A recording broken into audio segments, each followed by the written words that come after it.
Welcome to this week's edition of Freedom and Prosperity Radio, the weekly radio news magazine that is trying to make sure people remember that freedom and prosperity is not something you read in some children's fairy tale or from Greek mythology. It actually is a tangible thing and not all that far in our distant past. You can find out more about our organization, the Virginia Institute for Public Policy, online at virginiainstitute.org, and we have archives of all the previous episodes of this program on our YouTube channel. Just search Freedom and Prosperity Radio. Our first guest back on the program, Director of the Center for Education Policy at the Heritage Foundation, Lindsey Burke. Lindsey, welcome back to the program. How are you doing today? Good morning. I'm doing well. Thanks for having me back. Oh, I think we need 2 or 3 hours of a special presentation for the world we're in right now. But somewhere, both Karl Marx and Benito Mussolini are spinning in their graves saying, why didn't we think of calling everything infrastructure? Then it would have been so much more easy. We are in a crazy time where everything is infrastructure, including daycare providers and I guess your neighbor staring over your fence. But especially as it comes to education, President Biden says, first, we're going to give a couple of more years of government education. Hopefully not at the hands of that teacher we caught on video from Los Angeles, pre-K. And then we're going to add what I used to derisively call 13th and 14th grade community college. It had gotten a lot better over the last 10 or 20 years to where it really had great value. But I worry that making it a guarantee is just going to slide it back into the idea that it's just 13th and 14th grade. Lindsey, what about the president's education proposals or goals? Because a lot of them don't seem to have a lot of details backing them up. What do you have? Well, yeah, there's a lot. This plan, the so-called American Families Plan, is extremely heavy on bad education policy. And, you really, I think, identified the heart of the issue, which is this is effectively, if it became law, adding 4 new grade levels, if you will, of public education, which is why, of course, the teachers union is thrilled about this proposal. And it would start with 3- and 4-year-old children. The proposal includes, these numbers are just breathtaking. It's almost hard to wrap your brain around it, but $200 billion for so-called free, I'm doing air quotes here, free universal preschool, and then another $225 billion for a new federal child care program.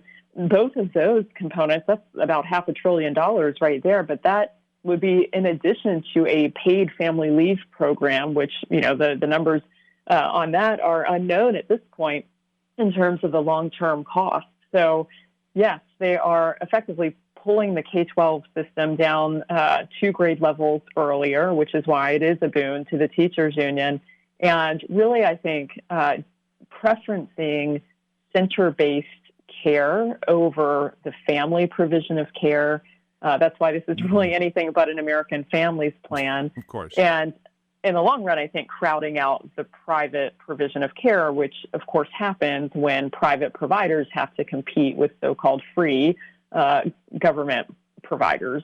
The briar patch of questions is just growing like dandelions on the side of the interstate, Lindsey. And I want to first jump into the idea of grabbing the kids from their parents at 3. And I'm going to say that because people say, well, you don't have to. What happens to a parent that doesn't send their kids away at the age of 3 to the government school? What happens then as we are all each other's infrastructure, supposedly? Does somebody report you? What if mom wants to stay at home? Is that impermissible now? Right. So, we can look at something like the history of kindergarten, not pre-K, but kindergarten itself, and how for a long time that was something that was voluntary and eventually became in many states mandatory. The ages for mandatory school enrollment they vary from state to state, but many do include that kindergarten proponent. So it's not far-fetched to think that down the road that could be the case with preschool. It's not what is currently in this proposal, although, as you know, the details are extremely limited at this point. What the proposal appears to do is just to provide that option for universal preschool to parents who want it for 3- and 4-year-old children. But I think the bigger issue here is this is a sort of, people say a nudge, right? A government nudge toward enrolling your children in public programs, public school programs earlier and earlier. And, if you think about it in terms of the fact that you as an individual, you as a family will see your taxes go up. That's how they propose to pay for all of this new profligate spending. Once you're already paying for it, the impetus will be to use the service that you're forced to pay for. And so we will likely see increases in enrollment in those government-funded and government-run preschool programs. Well, what if we tell the teachers' unions that they actually have to be in the building with all these new students? Maybe that can convince them to drop the support of this, because it seems like they even managed to get the CDC to change the, quote, science that Governor Northam likes to follow at their behest. That's right. You're exactly right. We have seen the unions continue to be the primary blocker of school reopening across the country. And as you know, just this week, it was reported that the unions heavily influenced the CDC documents pertaining to school reopening. So, they continue to play politics as usual around this question of the safety of school reopening, which, as you note, all the science suggests it is totally safe to reopen schools, thankfully, and schools should reopen as soon as possible. But, this plan really is a huge boon to the teachers union, to the education establishment overall, because it's not just preschool. It is free, quote, free community college as well. It's the expansion of the school meal program, which is supposed to be targeted toward low-income children, and they're going to expand it to wealthier families as a part of this proposal. There is a $9 billion teacher training program to train and diversify American teachers. And of course, teacher training is the responsibility of local school districts, not Washington, D.C. So really, every possible aspect of education policy is affected by this plan through massive new government spending, which ultimately means significant new government control. Well, and at some point, it just becomes a shrug and say, well, yeah, we're really run by the Department of Education in Washington rather than our local school board. When does it become obvious that local control over schools is a farce and has been paid off in a way that even James Madison or George Mason could ever have thought of when they were debating whether or not we'd have a centralized government? I don't think they ever expected to be able to just buy off police departments and school divisions federally. Yeah, and this is the thing. It will be interesting to do an assessment down the road of what proportion of spending has shifted to the federal level if this were to become law. Just to put it in perspective, this plan includes $748 billion just for education. This is a $1.8 trillion plan. I know all the numbers are so large, it just seems like, funny money at this point, but $748 billion just in this infrastructure, quote, 2 plan, which is 10 times the annual discretionary budget of the entire Department of Education.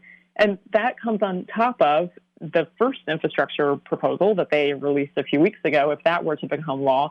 And all of that spending will come on top of what was already spent over the past 12 months, which equated to $282 billion in additional spending at the federal level with these 3 COVID spending packages just for education. So historically, the federal government, federal taxpayers have financed 8.5% of all K-12 education spending. If these plans were to become law, we're going to see that 8.5% number increase dramatically, which ultimately, to your point, means that we're seeing decision-making, we're seeing dollars shift away from local school districts and states to Washington. Let me ask you this, because eventually this money is going to have to come from somewhere. And the amount of tax they talk about, well, we're just going to get it from the rich guys. It's the 70s are on the phone and they want their tax policy back. The corporate tax rate, the capital gains tax rate, it's all the usual demagogues from the days of Jesse Jackson and Joe Biden. Oh, hold it. Joe Biden was running back then too, but you get my point. Is this is the same old boogeyman of there's a rich guy somewhere that's not paying his quote fair share, quotes used this very week, Lindsey. But that never works out because, A, there aren't that many families that would qualify. B, these are often sole proprietorships or small businesses whose taxes are being paid for by the owner on their tax form, so they're going to close up, creating more unemployment. And corporations are just going to fold their monies into the cost of things to drive up what little money we have isn't going to go very far. Right, which, is all the last thing that we need as we try to pull ourselves out of the situation that COVID has wrought economically and that government shutdowns have wrought.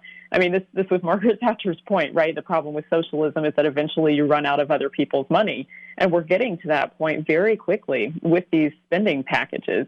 The other thing that I would note that's really problematic about the spending is that we will see, I guarantee you, the left in Congress will use these new levels of spending as the baseline for future education spending moving forward. In other words, they will argue that if we don't continue to spend at these proposed levels, that will represent a cut, which of course is disingenuous and is not the case at all, but it's really par for the course, and it's a trick that we see over and over again with Congress. Well, it's the demagoguery they always use to anyone who wants to even be moderately fiscally responsible. He's anti-teacher. He wants to keep your children in the dark. And all you wanted to do was not grow by 5%, maybe 3% instead. And all of a sudden you're anti-child. And it's just ridiculous. But that's where we're heading, Lindsey. So what are the stopgaps in a world where they're still debating whether the Senate has any authority anymore to stop this, in a world where we may have 45 or 50 Supreme Court justices all appointed by, political parties that say, don't you go against us? What is a parent to do? Yeah. Well, it will be close, I think, ultimately, as they debate these proposals moving forward to, as to whether or not they actually become law. I think one thing parents can do that we often potentially overlook is really engage with the conversation around education, engage with your local school, first of all, with your principal, and engage with your school boards. This is something that I think in general we could all do a lot more of. There are 14,000 school boards across the country. There are about 100,000 school board members across the country. And so, going to those school board meetings, get together with groups of other parents, make your voices heard. So continue to do that and then continue to make the case, right? I mean, this is a program, if it were to become law, where there are very few aspects of family life that this plan doesn't try to replace with government services. And that is the exact opposite direction we should be going. There is a bad track record in terms of outcomes when it comes to these federal preschool programs. There's a bad track record with community college, quite frankly. I mean, if you look at the outcomes, just 20% of students who begin community college each year complete their program within 150% of standard time. So, these are big government programs that don't serve families or taxpayers well. Well, let me ask you this, Lindsey, regarding this. We just watched a city or town in Texas. The parents kind of stormed the castle of their school board, ostensibly recalled them, never mind Gavin Newsom, and replaced them with themselves. They said, all right, well, you guys are out, we're in. And I don't know the parliamentary procedures they had to use to do it, but they were smart enough to hold them up by their own legal petard. And we watch Loudoun County of Virginia and the Parents Defending Ed organization, and they're trying to, not just on the fulcrum of critical race theory, but then inflamed by the, quote, I'm a teacher from the video from the L.A. deputies' body cam. The parents are waking up to this. Can we win over these school boards even before we win over Congress? Yeah, I think that's right. I mean, if we put the philosophy of subsidiarity into practice, that's exactly what we can do. And that the parents in Texas demonstrated that. I mean, this was, as I understand it, just a matter of, leveraging Robert's Rules of Order in the meeting and having their voices really, really heard in that meeting through replacement of those members. And look, you mentioned critical race theory. I mean, this is another issue that has become so important to families because they are seeing, and this is a function of COVID as well, they really have a front row seat as to what public schools, not just public, I should add, but private as well, but what schools are teaching their children as a result of virtual education over the past 12 months. And they're seeing how things like critical race theory are manifesting themselves in the classroom. I mean, this is a worldview that believes all events and ideas in society, from politics to education to the workplace, can only be understood in terms of racial identities. And that we have to really think about the message that sends to children when they are being told that you are either an oppressor or oppressed, and that designation is predetermined by immutable characteristics such as race. So, parents need to be on guard. They need to be vigilant about the content that is being taught and show up at those school board meetings and make the case to states as well that states should require transparency around the content and curriculum that's being taught in public schools. That's something that, one might think is already the case, but it's not. If you've ever tried to get a hold of textbooks that your school district uses or curriculum, it can be very difficult. Mm-hmm. So requiring that transparency, I think, is another really important step. We've met Dr. Ibram Kendi before. He came to Charlottesville. I was on a TV program with him, and it didn't take me more than a minute or two to realize what he was espousing was not anti-racism, but reverse racism, and that's the cornerstone all the CRT is built off of. It is just reverse racism. It's their turn to send us to the back of the bus, and it was wrong then, and it's wrong now. And I'm not just saying that because I'm the one who's going to be targeted now. I'm the one who's not going to be allowed to shop at certain stores, but it's even more troubling when we think of a president that says his education policy is to take 3-year-old children away from their parents and start them on this track. Lindsey Burke is on with us. She's the director of the Center for Education Policy at the Heritage Foundation. And Lindsey, I want to take that soft approach now for those 3-year-olds. That's the bonding time. That's the time when children and families are made. How does anyone think inserting the government in between them outside of a very Huxley-esque idea that the parents are just going to make a bollocks of these kids' lives, so the government bureaucrat is a better person for this 3-year-old to bond with than their own parents?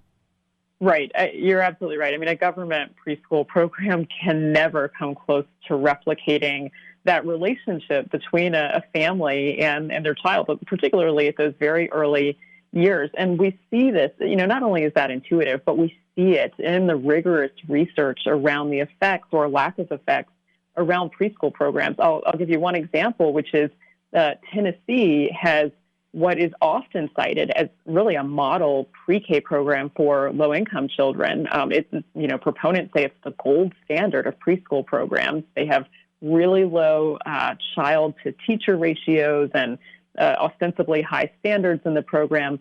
But Vanderbilt University evaluated that program. They used a rigorous randomized control trial evaluation of it, and they found that any benefits of the participating children were not sustained over time, and that there were even some negative effects, like negative behavioral outcomes among the kids who participated. And so, if that's the gold standard, allegedly, of preschool programs, and it's not having any effect, imagine what this is going to look like through a large-scale federal program. And I would add, we don't actually have to imagine. We know what that looks like because we have the federal Head Start program, which is a Great Society Johnson-era relic that has failed to improve the outcomes of children or their parents for 60 years now. And just a quick note, and I think Lindsey and you and I have talked about this in the past because somebody will say this, you'll hear us talk about this, and you may say it at a barbecue somewhere now that Governor Northam says 4 or 5 of you can have one. They'll say, no, it doesn't. The statistics say X, Y, and Z happens. And what it is they're parsing the statistics into like minimal numbers of years. But as soon as you, I think, get to 6th grade, any grade point average increase has been completely wiped away from any kids that went through Head Start. And they're in the exact same place the kids that stayed home were. And that's the other thing. Why isn't Joe Biden or the administration trying to create an economy where a parent can stay home with their kids for 2 or 3 more years as they're growing up?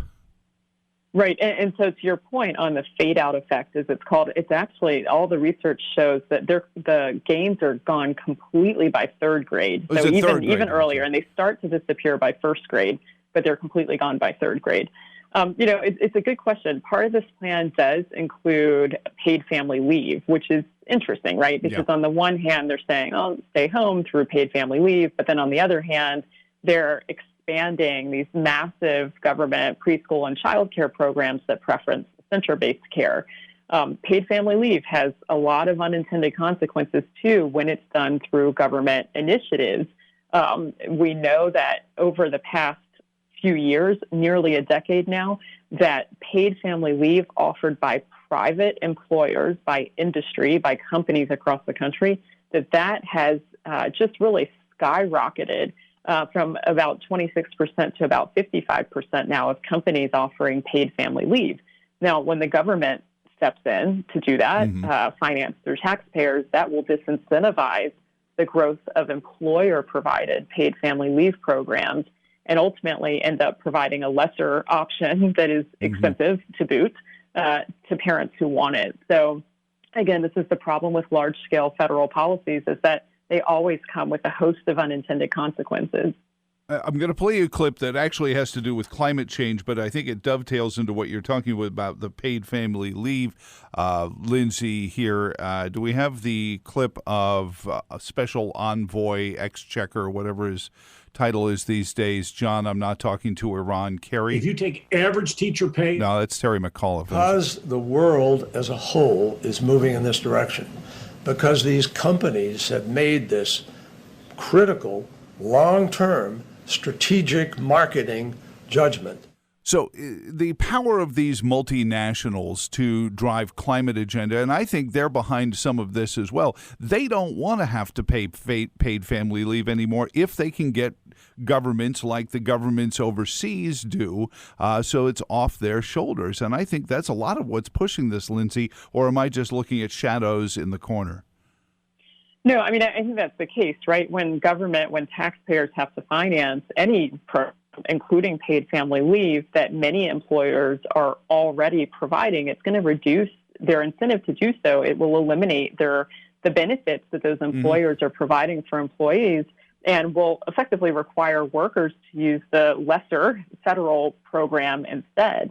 I think on the surface, it might seem like a nationwide program that's available to everyone might be a better fit. But the reality is, when you look into it, this would be a one-size-fits-all government program that would be restrictive and unresponsive and even less generous than the existing employer-provided programs. Well, Lindsey Burke, she is the director of the Center for Education Policy at the Heritage Foundation, talking about our infrastructure of things. Isn't that what we used to be, the Internet of Things? Now it's the infrastructure of things, and the school connection to it. You mentioned $1.8 trillion as a punctuation mark in this great op-ed in the New York Times, and I don't normally say that, in which a banker took pen to paper and said, by the way, 1 trillion seconds is 31,709 years. So just keep that in mind, that even to count $1 trillion is going to take several lifetimes. Yeah, that's right. And, I would just reiterate that not only is this incredibly expensive, more than we could all count if we started counting right now, but as I said earlier, there are just so few aspects of family life that this plan doesn't try to replace with government services. And I think that really is, at the end of the day, what should concern us more than anything else. The debt and the deficit keep me up at night, but so does the idea of the federal government coming in and trying to replicate what families are doing and do far better than any distant federal official could. Well, and as with climate change, too, it's going to fail miserably anyway. We've seen it time and time again. We have history of that. Lindsey, thank you for everything you do. It's heritage.org.